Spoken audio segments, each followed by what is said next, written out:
Hello, I'm Justin Katz. This is Tiverton on Track, the regular weekly podcast of the Tiverton Taxpayers Association. We're on episode number 22 now, and it's November 12th, 2020.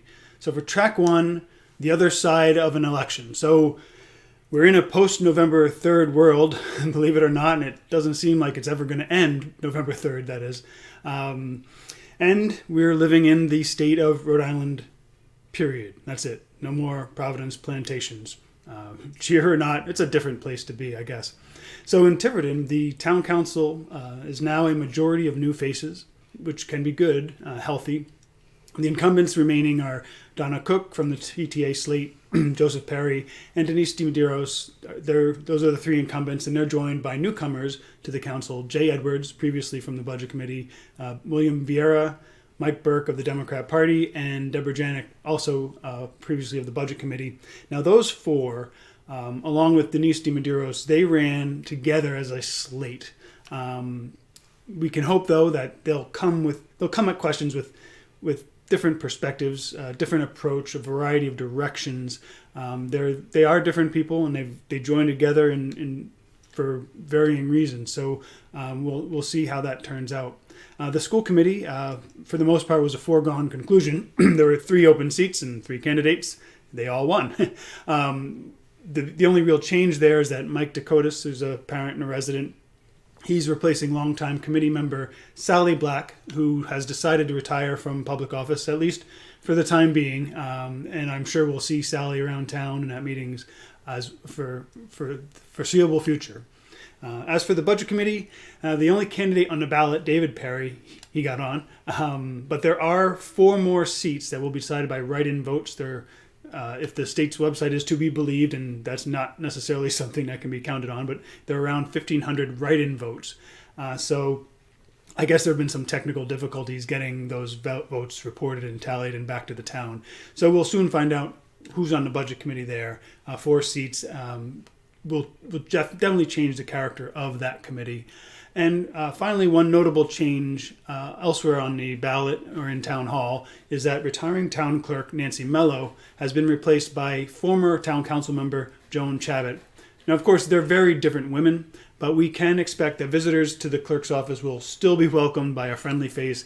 Joan's friendly and easy to get along with, I'm sure, so we'll all have that experience, and we don't have to fear going into Town Hall by any means. So congratulations to the winners. We at the Tiverton Taxpayers Association hope all of them succeed for our town.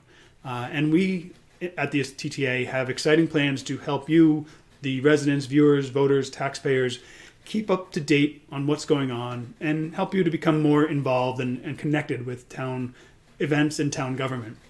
So one great example are these videos and podcasts, which are going to be ongoing. We're going to be trying to broaden our content from what we had been doing, maybe a little less political or a little less directly political, a little bit more about what's going on and informing you about events in the town and news.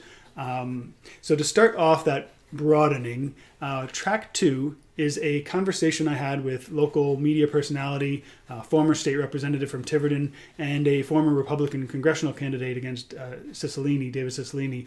That's John Loughlin, none other than. So track 2, John Loughlin. I'm joined today by Tiverton resident and well-known Tiverton resident at that, John Loughlin. Thanks for joining me, John. Thank you, Justin. I don't know how well known, but certainly in my home, well known. well known in that one area of town. What's the old joke? He's world famous in Poland. There you go. World famous in South Tiverton. So, well, I mean, actually, when I first started paying attention, you were one of the more prominent people in the town. You were state representative, along with another, as a Republican, and along with another Republican, Joe Amaral. And in a minute, we'll get to a question about what's happened, what's changed in Tiverton. But just to begin with, since it's been a while since those days, why don't you give the audience just a little bit of a sense of your background and, in general, you personally and in Tiverton as well. Well, sure. And, in terms of Tiverton, I think that'd probably be the best place to start. I started becoming somewhat interested and active around 2002 in local political affairs and joined the Tiverton Economic Development Commission. and spent a couple of years on Tiverton Economic Development, got to get a feel for what was happening at the State House and the support or lack thereof we were receiving from the State House, and decided in 2004 to run for the General Assembly from this district, which is Little Compton, half of Tiverton, and part of Portsmouth. And was very fortunate. I was able to eke out a victory, spent 3 terms in the Rhode Island House, the last of which as the minority whip, which, before you get too excited, the whip's job is to count votes. We had 6 members. They figured John could probably handle counting to 6. Yeah. So I got that position. I always describe it as like being vice admiral of a canoe. And then from there, of course, the natural progression was to run for U.S. Congress. So in 2010, I ran for Congress initially against Patrick Kennedy, who dropped out of the race, which spawned a 3-way primary, which resulted in David Cicilline receiving the nomination for his party, and narrowly lost that race, about 44.6, but who's counting, to just over 50. So that was an interesting experience, and naturally, after suffering an election defeat, I wanted to retreat to my happy place. So I went to a war and spent a year in Iraq, in Baghdad, as an aviation advisor and an advisor to on General Austin's staff for strategic communications. And then returned to Rhode Island only to discover that WPRO needed a weekend radio host, and in a incredible lapse of judgment by management, it gave me the John Loughlin show around 2013, and I've been hosting that show ever since, from 2013 right up until last Saturday, and hopefully next Saturday too. Creek Don't Rise. So that's every Saturday. What's that? 6:30 a.m. 99.7 FM. And right, 11 to 2 on Saturday. 11 to 2. Yep, yeah. That's correct. And you've been doing some movie production too. I know I watched a horror movie all the way through because I was promised a John Loughlin cameo that never came. I was in it. Actually, my right shoulder was in it. And it was during the opening montage. So you sat through the whole thing for nothing. If you got into the theater on time, Justin, during the opening montage, you would have seen my right shoulder, which is very recognizable. Yeah, I know. When I was a teenager, I did some extra work in New York City, and so there are a few movies where that's me. Oh, no, the black coat. Well, in this case, I was doing what they call location services, which is porta-johns and plywood for the movie crew, basically. And they needed somebody to play the fire chief, which was actually a speaking role. And apparently I did such a good job that they completely cut out the entire speaking role other than my right shoulder. So you'll see me hanging a building condemned sign by order of the fire marshal in the opening montage. Mm-hmm. And that's it. That's all you get. Do you get a recording of your part the part that was clipped out? No, but I am in the credits, and okay. I'm actually listed in the International Movie Database, the IMDb. Oh, neat. And I am within 3 degrees of separation from Kevin Bacon, which is a big measure of stardom. It's basically, I was in a movie with Kevin Chapman, and Kevin Chapman was in Mystic River with Kevin Bacon, and therefore I have 3 degrees of separation from Kevin Bacon. Well, that's pretty good. Well, anybody who plays that game still will have to remember that. So you said you ran for General Assembly and won your first race just a couple years out of even starting to get involved. Was there a lot of competition at that time for that seat, or? There was. I was running against the chairman of the Little Compton Budget Committee, a gentleman by the name of Michael Fort. Family is very well known in town, been here a long time. And he was kind of the heir apparent. The previous seat holder for just one term was Billy Enos. And Billy had been a state senator and got on the wrong side of a leadership fight in the state Senate. And when redistricting happened, they basically redistricted him out of a district. So he ran for the House. And he beat Joan Quick, going way back to like 2002. So Billy decided not to run. He anointed a successor. And I just had to outwork him, which... I like work, and it was a lot of fun doing. Yeah, and so that gave Tiverton 2 Republican representatives. Correct. At that point. Joe Emerald, was it Joe Emerald? Joe Emerald in District 70, which is the northern part of Tiverton, and like the Common Fence Point area of Portsmouth, and myself for the nice part of Tiverton, Little Compton, and part of Portsmouth. Nice part of Portsmouth too. Yeah, well, it's funny with the for the election this year. If you're watching returns as they came back, the Republicans were just killing it on an election day, and then we started to get the early voting and not quit killing it quite so much, and then came the mail ballots sometime around midnight, and it all went back to kind of what you would expect from the beginning. I don't know what's become of the state of Rhode Island, where a guy like Anthony Giarrusso can lose to a person like Justina Caldwell twice. That makes absolutely no sense to me whatsoever. Yeah, there's Anthony Giarrusso is a total class act, just a great representative, hard worker, family guy, did a great job. And to be rejected by the voters, and a lot of that it's difficult, as almost anyone here in town will tell you, as a Republican or a conservative, in the case of the town council, because it's nonpartisan, to run during a presidential election year. It makes it very, very difficult, because there's a certain amount of voters that only turn up for presidential election years, and they just tend to vote for whatever Democrat is available on the ballot. Yeah, I know there's a lot of sense of that among those who ran and didn't win this time. No, just knowing, you're kind of expected to not win during presidential. So if you do, it's a real coup. It's not an easy thing to do. But so Tiverton obviously is now all Democrat reps. What do you think, has something changed since the days when you were running? I don't know. Joe Amaral always used to describe Tiverton and his district and mine to a great extent as kind of interested in meat and potato politics. Those interests that, not necessarily social justice or climate change, but meat and potato issues, the issues that affect, the daily lives of the constituents of 70 and 71. And maybe we've drifted away from that. I spent some time on the website of the state rep our state rep elect, and was surprised to see it almost seemed like a national agenda. It almost seemed like, hey, I'm interested in all of these, issues that are anything but meat and potatoes for this district. And I don't know that the district has changed that much, but and I've said this on my radio show, I almost think it's good for Rhode Island to get a couple of years of a progressive majority in the House and Senate, so that they can understand what the policies are. Right now it sounds terrific. Oh, progressive. Oh, that's wonderful. Well, let's get a taste of what they actually are, what the policies actually mean. Let's see the legislation. And I think you'll see people will understand better what progressivism really is and how dangerous it is. And I think you'll see the pendulum swing back the other way. Yeah, I know you mentioned Justina Caldwell and the Giarrusso race. When she ran last time, what you heard was she was all around town, meeting people, saying hello, talking about support for small businesses and reducing the burden on working families. And it sounds like a Republican agenda almost, until you translate it. You put it through you get the decoder ring, and it's, I support small businesses by imposing new requirements on them and giving them subsidies instead. And right. I'm for the working family by making your job go away, but we'll give you welfare. It kind of doesn't turn out the way you think. Yeah, and I almost think that's what Rhode Island needs, in a sense, is to experience a couple of years of the actual legislative agenda.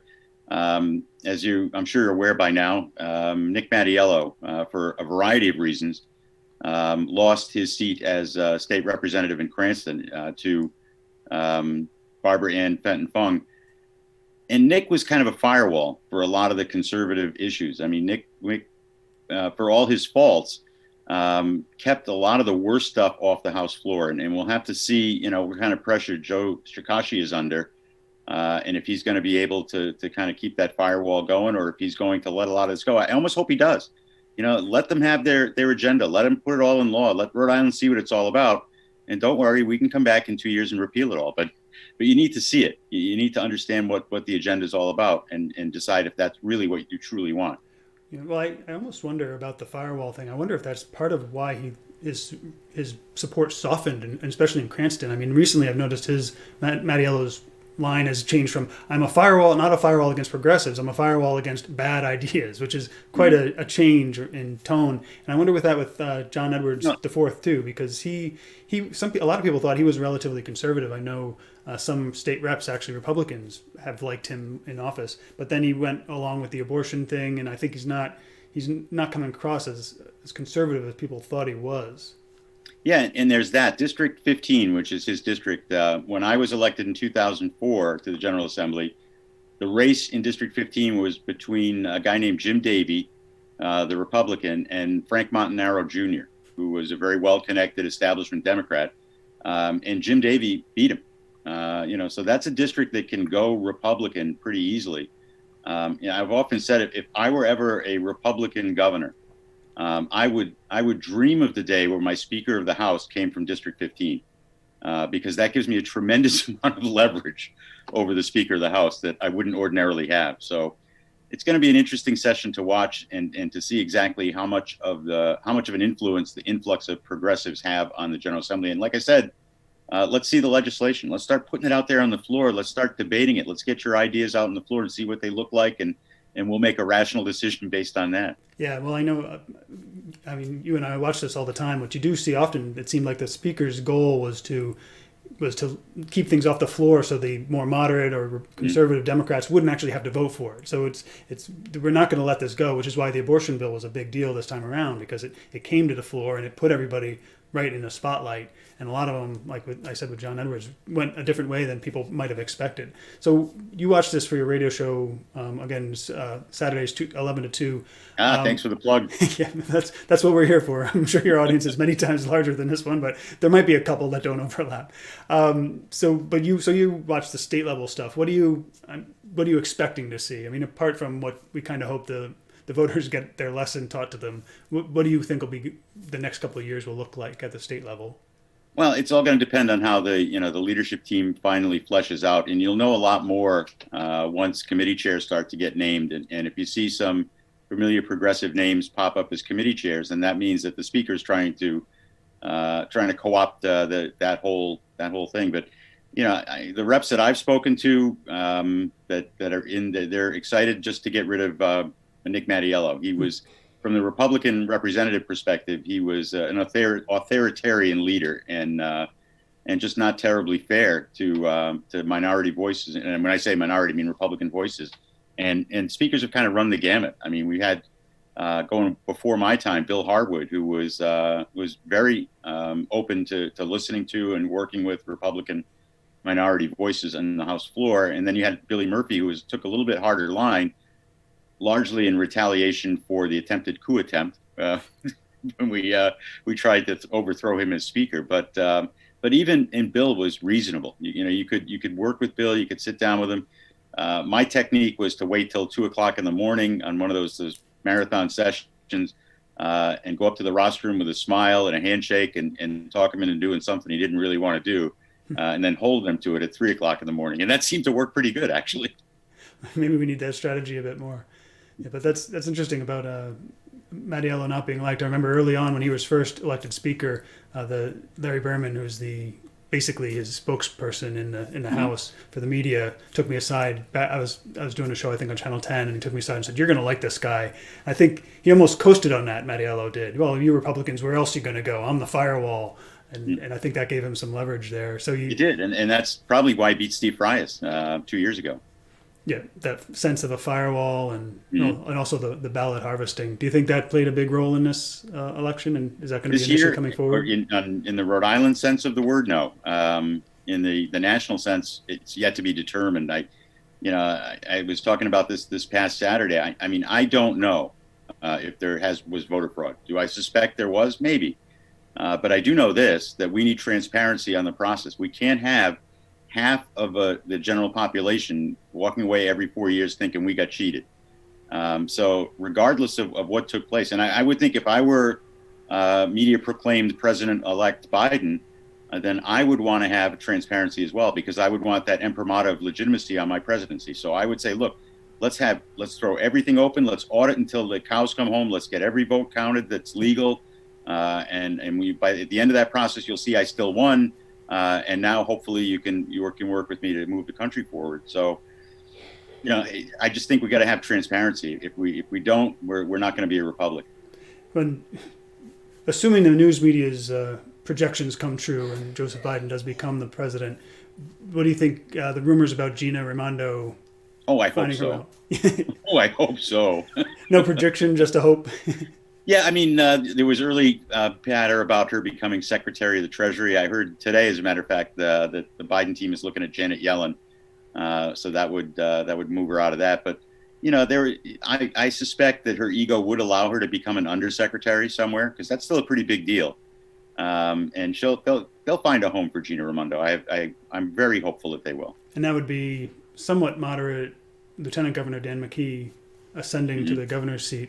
What do you think the effect of that kind of a change would be on the state and the Well, town? certainly it gives him a tremendous tailwind going into the 2022 election, and makes it much more difficult for any challenger unless he completely self-immolates. But I don't see that happening. He's a pragmatist.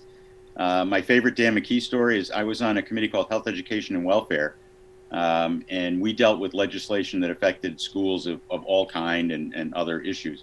And one of the things that came before us was this thing called mayoral academies.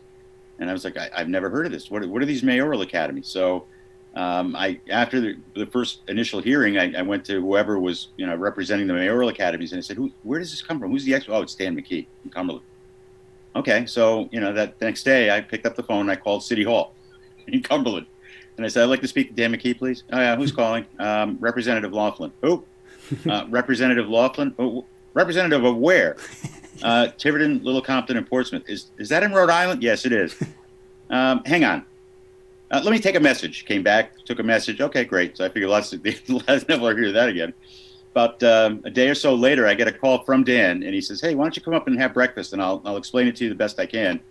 And so I drove up to Cumberland, and we went to a little place in Valley Falls and had breakfast. And he spent about 2 hours with me laying out the case for mayoral academies. And to my mind, it made a lot of sense, and ended up being a supporter of charter schools and mayoral academies.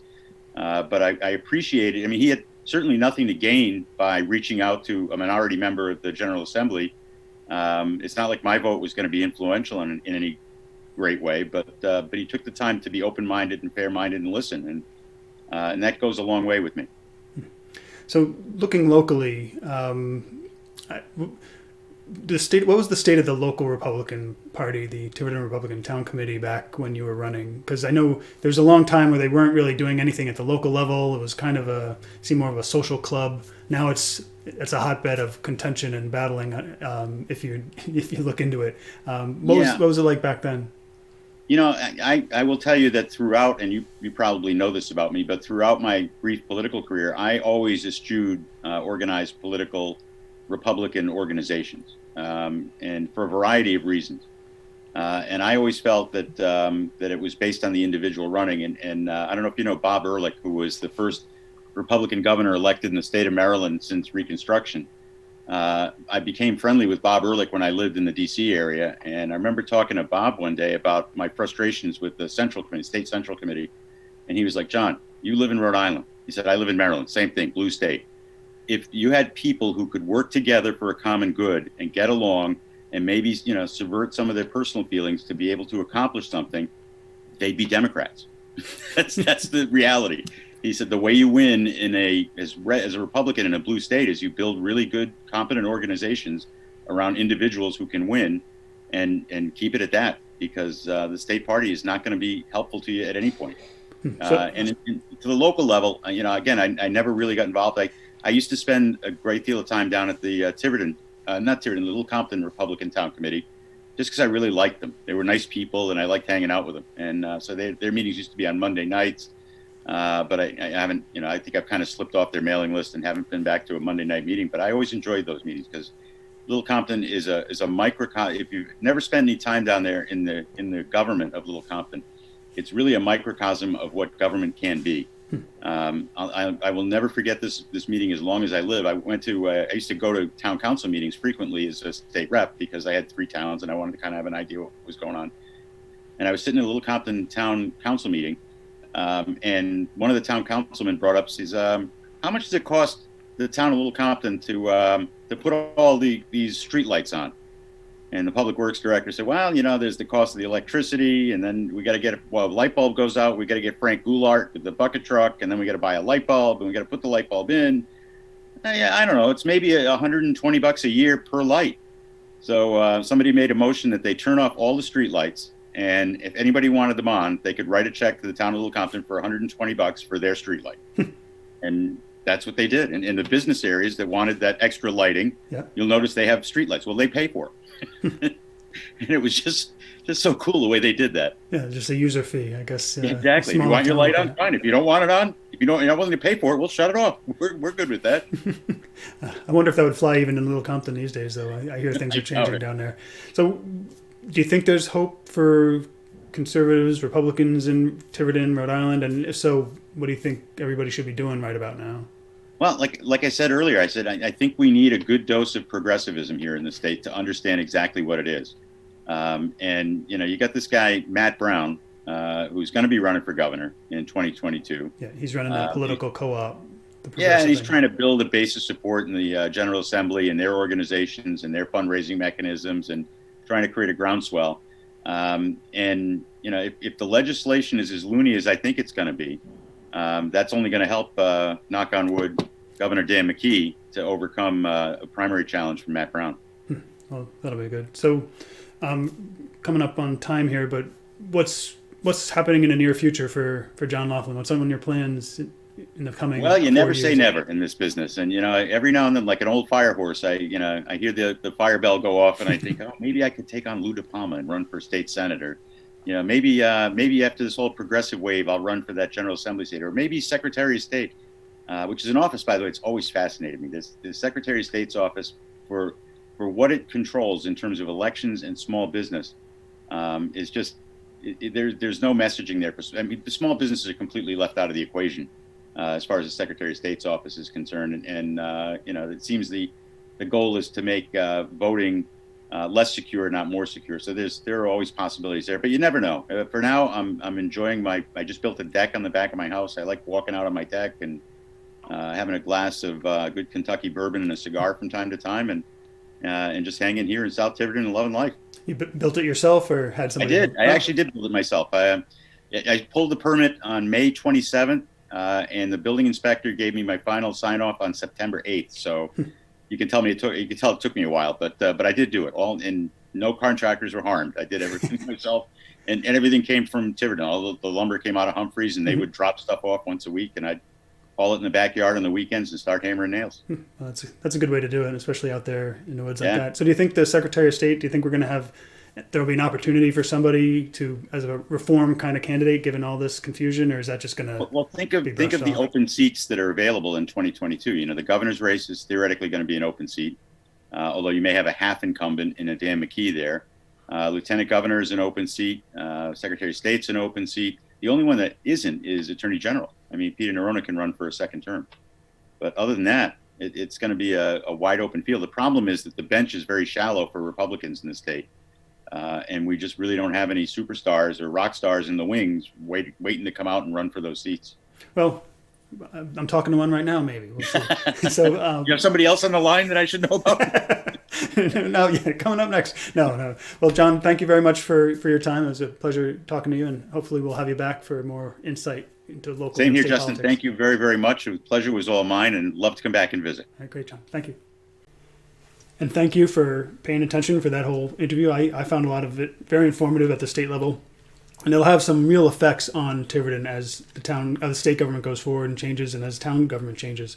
So that'll do it for this episode of Tiverton on Track. I want to thank John Loughlin for joining us, and hopefully we'll have more variety of guests coming up for your edification in the future. You can find these episodes on tivertonfactcheck.org, as well as various podcast services, and on our YouTube channel and our Facebook page.